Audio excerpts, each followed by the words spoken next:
रात 11 बजे। समर और निया ने डिनर कर लिया था। उसके बाद निया ने कहा, मैं ज़रा फ्रेश होकर आती हूँ। निया ये बोलकर वॉशरूम की तरफ निकल पड़ी। उसको लगा जैसे कि उसका कोई पीछा कर रहा है। वह तेज़ तेज़ चलने लगी। उसके पीछे चल रहे कदमों की आहट भी तेज़ हो गई। निया ने पीछे फिर उसे मुड़कर देखा और पूछा, कौन है वहाँ? कौन है? लेकिन कोई आवाज़ नहीं आई। वह फिर वॉशरूम की ओर जाने लगी। अचानक उसके पीछे कोई आया और उसका मुंह बंद कर दिया।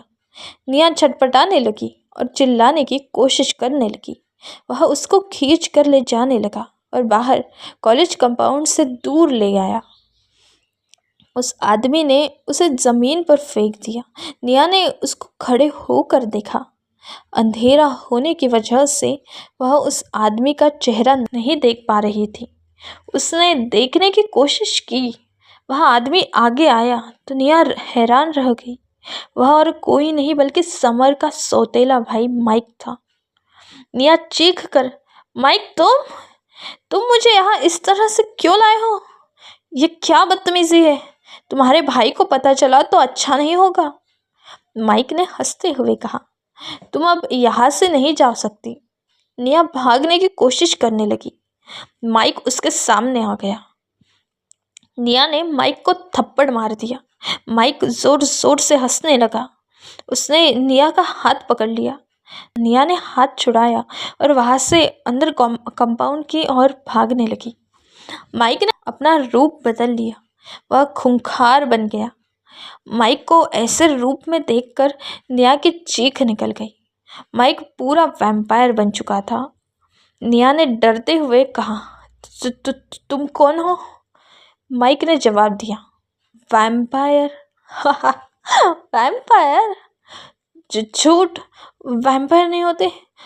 तुम मुझे डरा रहे हो, है ना? ज़रूर तुमने किसी से कोई शर्त लगाई होगी। माइक और ज़ोर से हंसने लगा और बोला, निया, तुम अभी भी नहीं समझी। मैं वैम्पायर हूँ और अब तुझे भी वैम्पायर बना दूंगा। बस थोड़ा सा तेरा खून पीऊंगा और तू हमारे जैसे बन जाएगी। माइक निया को डराने की कोशिश कर रहा था। वह उसे डराने के लिए अपने लंबे दांत और नाखून लिए निया की ओर बढ़ने लगा। वह अच्छी तरह से जानता था कि निया के गले में पड़ी चैन की वजह से वह उसको छू भी नहीं सकता, लेकिन वह उसको डरा तो सकता था। वह निया की तरफ बढ़ने लगा। उधर समर परेशान होने लगा कि इतनी देर से निया वापस नहीं आई थी। उसने निया को इधर उधर देखना शुरू किया। समर ने नीरू से पूछा, तुमने निया को देखा? नीरू ने कहा, वॉशरूम में होगी। समर वॉशरूम की ओर गया, लेकिन उसको निया कहीं नहीं दिखी। माइक का रूप इतना खूंखार था कि उसको अभी पहचान पाना भी मुश्किल था। समर को निया की चीख सुनाई दी। वह उस ओर भागने लगा। माइक निया की ओर बढ़ रहा था। निया नीचे गिर पड़ी और तेज चिल्लाई, बचाओ समर, बचाओ समर। समर उसको ढूंढता हुआ बाहर पहुंच गया। निया उसको देखते ही देखते उसकी ओर भागी चली गई। समर, मुझे बचा लो, ये, निया ने कहा। माइक, क्या है ये?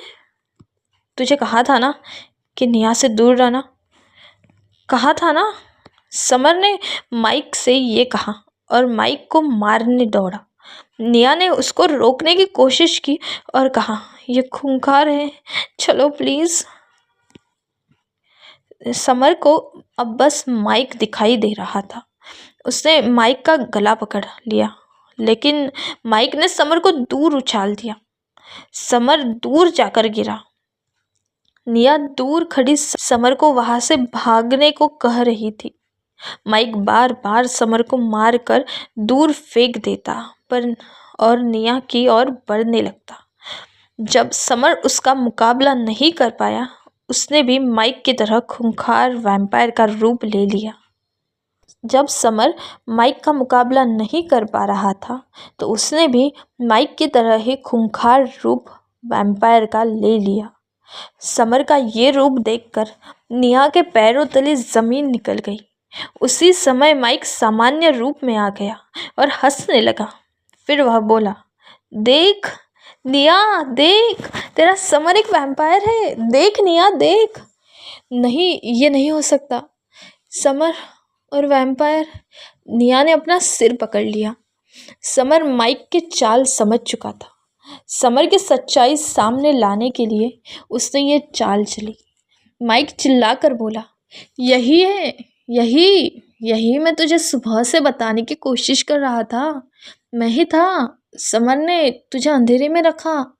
वह इंसान नहीं है, वह हाफ ह्यूमन और हाफ वैम्पायर है। यही है इसका असली रूप। माइक ये कहकर खुद चला गया। निया के सामने कोई इंसान नहीं, एक वैम्पायर खड़ा था। उसका यह वैम्पायर वाला रूप देखकर निया कहीं वही बेहोश होकर गिर पड़ी। आगे क्या होगा जानने के लिए बने रहे हमारे साथ ऑडियो FM के 21 के साथ। Thank you.